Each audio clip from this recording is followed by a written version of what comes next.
భారత్ మాతా కి, భారత్ మాతా కి. రోజు తిరంగా యాత్ర సందర్భంగా మన ఆంధ్రప్రదేశ్ విజయవాడలో ఇక్కడికి విచ్చేసిన తిరంగా యాత్రకి మద్దతు తెలుపుతున్న సమస్త ప్రజానికానికి, ఆడపడుచులకి, అక్క చెల్లెలకి, అన్నదమ్ములకి, ప్రతి ఒక్కరికి పేరు పేరున హృదయపూర్వక నమస్కారం. రాష్ట్ర దేశ విభజన జరిగినప్పటి నుంచి 1947 దేశ విభజన జరిగినప్పటి నుంచి ఎప్పుడు మనం ప్రశాంతత చూడలేం. అడ్డగోలుగా లక్షలాది మంది నరికేశారు అప్పుడు పాకిస్తాన్ విభజనప్పుడు. ఆ రోజు నుంచి ఈ రోజు దాకా ఏదో ఒక సందర్భంలో వాళ్ళ దేశాన్ని, పాకిస్తాన్ని వాళ్ళు ఏలుకోలేక బలపడుతున్న మన దేశం, అభివృద్ధి చెందుతున్న మన దేశం ఎలాగైనా సరే దీన్ని వెనక్కి నెట్టాలి, అభివృద్ధిని ఆపాలి అనే ప్రయత్నాలు పాకిస్తానీ కొన్ని దశాబ్దాలుగా చూస్తున్నాం. ముఖ్యంగా ముంబైలో 26/11 అప్పుడు తాజ్మహల్లో హోటల్ పైన కసబ్ లాంటి తీవ్రవాదులు 72 గంటల పాటు ఏ స్థాయి దాడులు చేశారో మీకు తెలుసు. అలాగే బాంబే పేలుళ్ళు కానీ,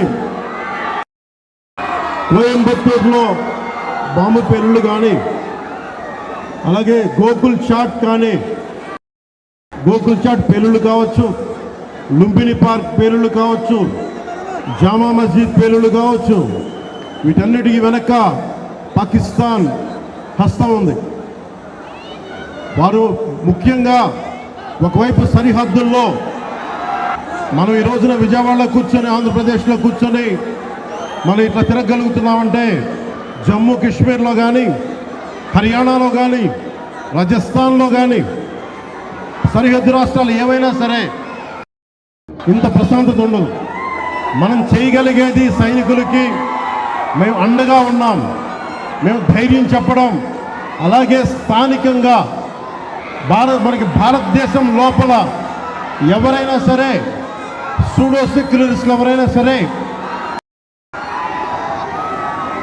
సెక్యులరిజం పేరు మీద సూడో సెక్యులరిస్ట్ వాదులు ఇది భారతదేశ ఆర్మీని కానీ, డిఫెన్స్ ఫోర్సెస్ని కానీ బలహీనపరిచే విధంగా, కించపరిచే విధంగా అలాంటి వ్యాఖ్యలు చేస్తే మటుకు మనందరి కర్తవ్యం వాళ్ళకి బలమైన జవాబు చెప్పడం, వాళ్ళు ఏ స్థాయి వ్యక్తులైనా కావచ్చు. ఇది మనందరం చాలా బలంగా నిర్ణయం తీసుకోవాలి, నిలబడాలి మన వాళ్ళ కోసం. అలాగే మురళీ నాయక్ 23 ఏళ్ళ కుర్రవాడు. మురళీ నాయక్ దేశం కోసం సినిమాలు చూడాల, సినిమాలు చాంటింగ్ చెప్పలా, భారత్ మాతాకి జై చెప్పాడు. ఎప్పుడైతే భారత్ మాతని ప్రేమిస్తారో వాళ్ళు నిజమైన దేశ పౌరులు. సినిమాలు రావచ్చు, సినిమాలు పోవచ్చు. మొన్న టీవీ ఇంటర్వ్యూలో కూడా చెప్పా, సెలబ్రిటీస్ ఎవరు మాట్లాడలేదు, హీరోలు ఎవరు మాట్లాడలేదు, బాలీవుడ్ హీరోస్ ఎవరు మాట్లాడలేదు అంటే వాళ్ళెవరు కూడా దేశాన్ని నడిపే వ్యక్తులు కాదు. They are mere entertainers, they are good performers. అంతకు మించి సెలబ్రిటీస్ గురించి దేశభక్తిని ఆశించకండి. దేశభక్తి ఇక్కడ ఉంది. ఒక మురళీ నాయక్ లాంటి వాడు, 23 ఏళ్ళ కుర్రవాడు, పోతే సైనికుడిగా పోవాలి, దేశాన్ని కాపాడుతూ పోవాలి. అలాంటి మురళికి మనం ఏం చెప్పగలం? తల్లిదండ్రులకి ఏం చెప్పగలం? ఒకటి దేశం కోసం ప్రాణాలు ఒడ్డేసి వెళ్ళిపోయిన మురళీ నాయక్ ఆత్మకి శాంతి కలగాలని కోరుకుంటూ, నిరంతరం మన గౌరవ ప్రధాని శ్రీ నరేంద్ర మోదీ గారికి ఎల్లప్పుడూ వెన్నంటే ఉంటాం, అండగా ఉంటాం అని తెలియజేసుకుంటూ,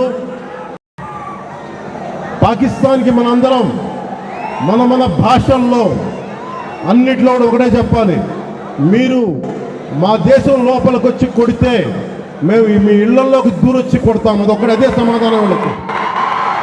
ఎంతకాలం ఇది నయా భారత్, కొత్త భారతం, శాంతి శాంతి శాంతి, శాంతి కపోతాలు ఎగరేయటం, శాంతి వచనాలు పనిచేయం. సహనం సహనం సహనం సహనంతో చేతులు కట్టేశారు.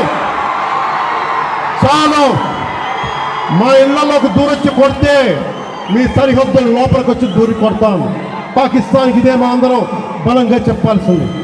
మీ అందరికీ ధన్యవాదాలు తెలుపుకుంటూ ఒక్కసారి మురళీ నాయక్ ఆత్మకి శాంతి కలిగేలా మనందరం ఒక అమర్ రహే చెప్దాం.